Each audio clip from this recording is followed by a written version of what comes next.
What if I told you that 90% of the stress eating away at your mind right now is completely unnecessary? Not just manageable, unnecessary. The ancient Stoics discovered something 2,000 years ago that modern neuroscience is only now confirming. Most of your suffering exists only in your head, and there's a simple framework to end it. I'm Vera, and this is your Daily Stoic Toolkit. When you're ready to face the truth, I'll guide you. Today, we're exploring the Dichotomy of Control, the most powerful stress reduction tool in Stoic philosophy. Master this, and you'll never look at your problems the same way again. You wake up in the morning. Before your feet touch the floor, your mind is already racing. What will your boss say about yesterday's meeting? Will your partner still be upset about last night? What if the weather ruins your weekend plans? You check your phone, a text that could mean anything.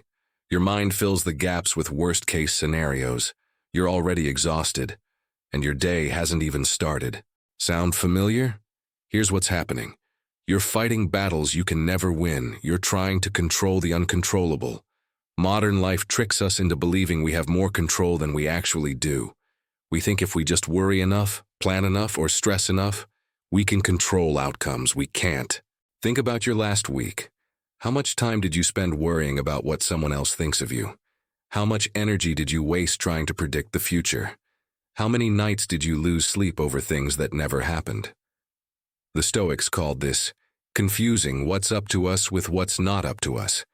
Epictetus, who was born a slave and became one of history's greatest philosophers, said this: "Some things are within our power, while others are not." That one line contains the key to mental freedom, but most people never learn it. When you don't understand what you can and cannot control, you suffer. You suffer when your partner doesn't text back immediately. You suffer when your coworker gets the promotion. You suffer when it rains on your vacation. You suffer when people don't agree with you. You suffer when the world doesn't bend to your will. And here's the brutal truth: the world never will. The weather doesn't care about your plans. Your boss's mood isn't your responsibility. Other people's opinions aren't yours to manage. Yet you carry these burdens as if they are. The result? Anxiety, frustration, exhaustion, resentment. The Stoics had a different approach.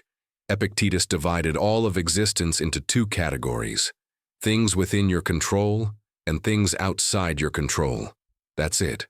No gray area, no exceptions. Let me make this crystal clear. What you cannot control: other people's thoughts about you, other people's actions toward you.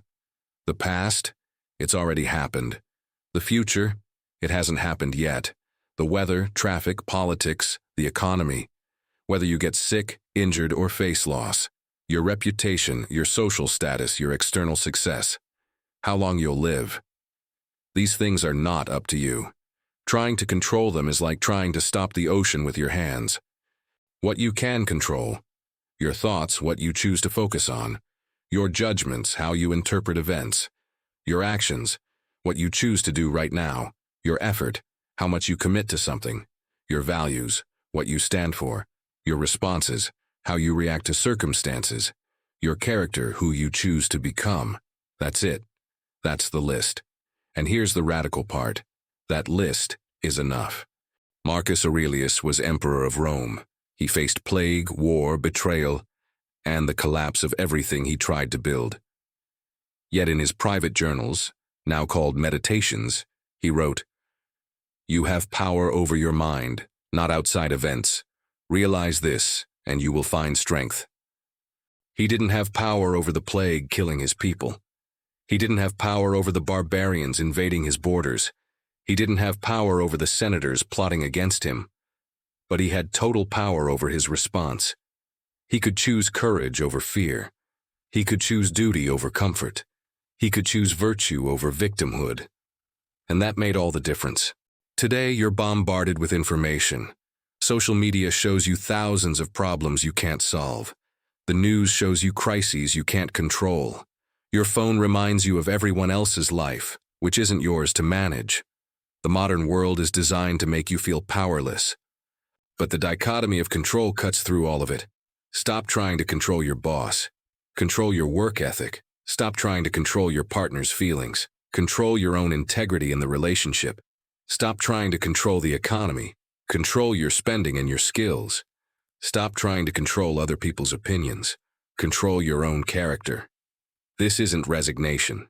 It's liberation. Every morning before you check your phone, ask yourself, what do I actually control today? Write it down. Your attitude, your effort, your choices, your words. That's your domain. That's your empire. Everything else, not your problem. This sounds simple, but it rewires your brain. You stop wasting energy on what you can't change. You focus all your power on what you can.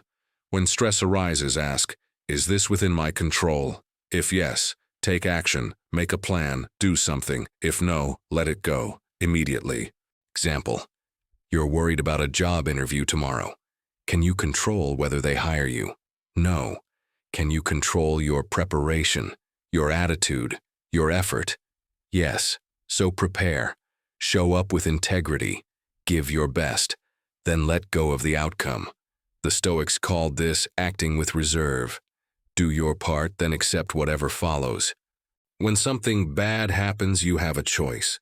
You can label it as bad and suffer, or you can see it as outside your control and respond with wisdom. Your flight gets canceled. You can't control that.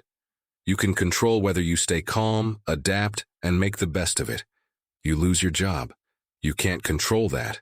You can control whether you see it as the end or as an opportunity to pivot. Marcus Aurelius wrote, "The impediment to action advances action. What stands in the way becomes the way. Every obstacle is a chance to practice virtue. Every challenge is a chance to control what matters, your response. Before bed, reflect on your day. Where did I waste energy trying to control the uncontrollable? Where did I successfully focus on what I could control?" This practice builds awareness. Over time, you'll catch yourself earlier. You'll recognize the trap before you fall in. You'll spend less time stressed and more time strong. The Stoics talked about the inner citadel, your unshakable core.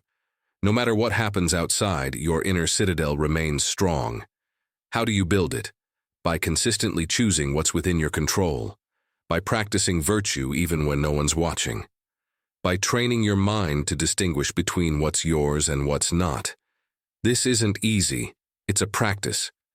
But every time you choose to let go of what you can't control, you get stronger. Every time you focus on what you can control, you build sovereignty over yourself.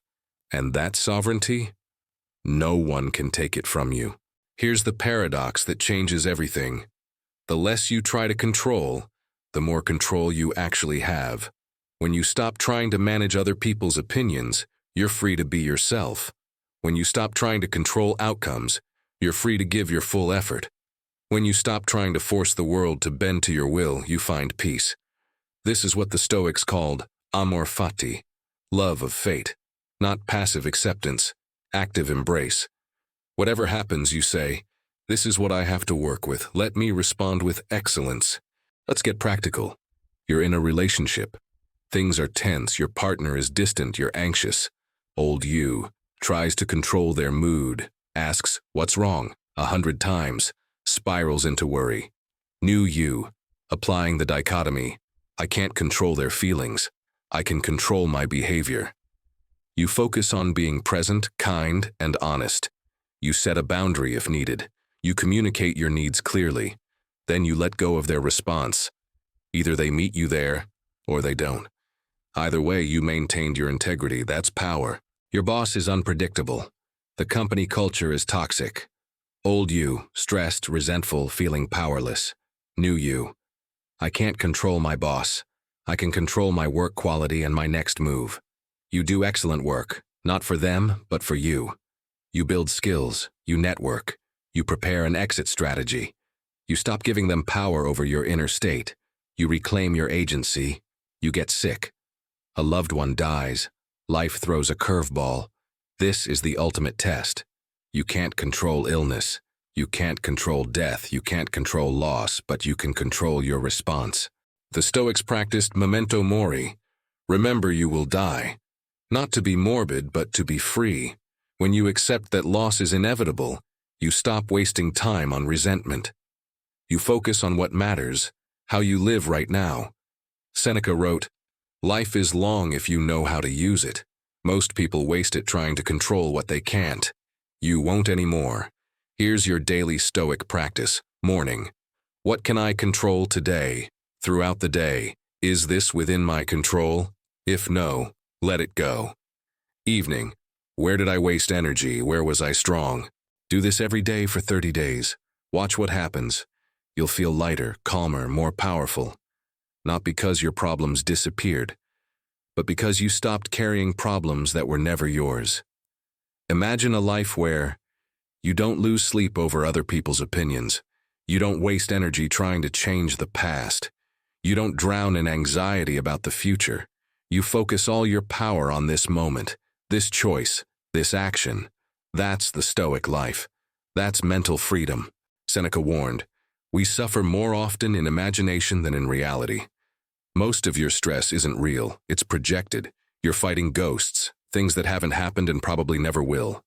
The dichotomy of control teaches you to stop, to draw a line between real and imagined, to save your energy for what actually matters. Right now, you have a choice. You can close this video and go back to trying to control everything, worrying about the uncontrollable, stressing about the unchangeable. Or you can draw the line. You can say, "This is what I control. This is what I don't. I will focus on the first and release the second." That choice, that realization, is your freedom. It's not something you achieve once and you're done.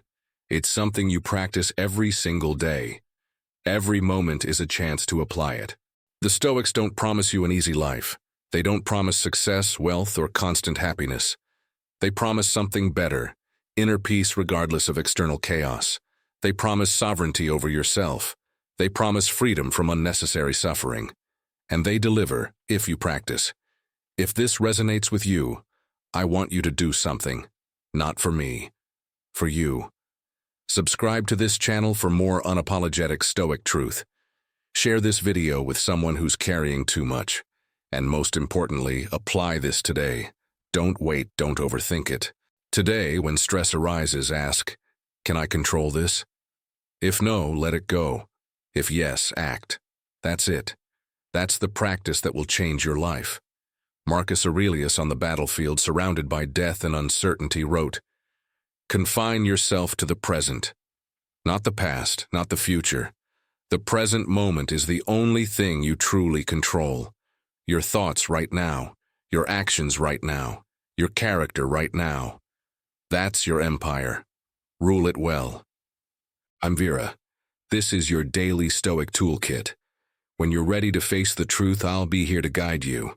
Now go, practice, transform.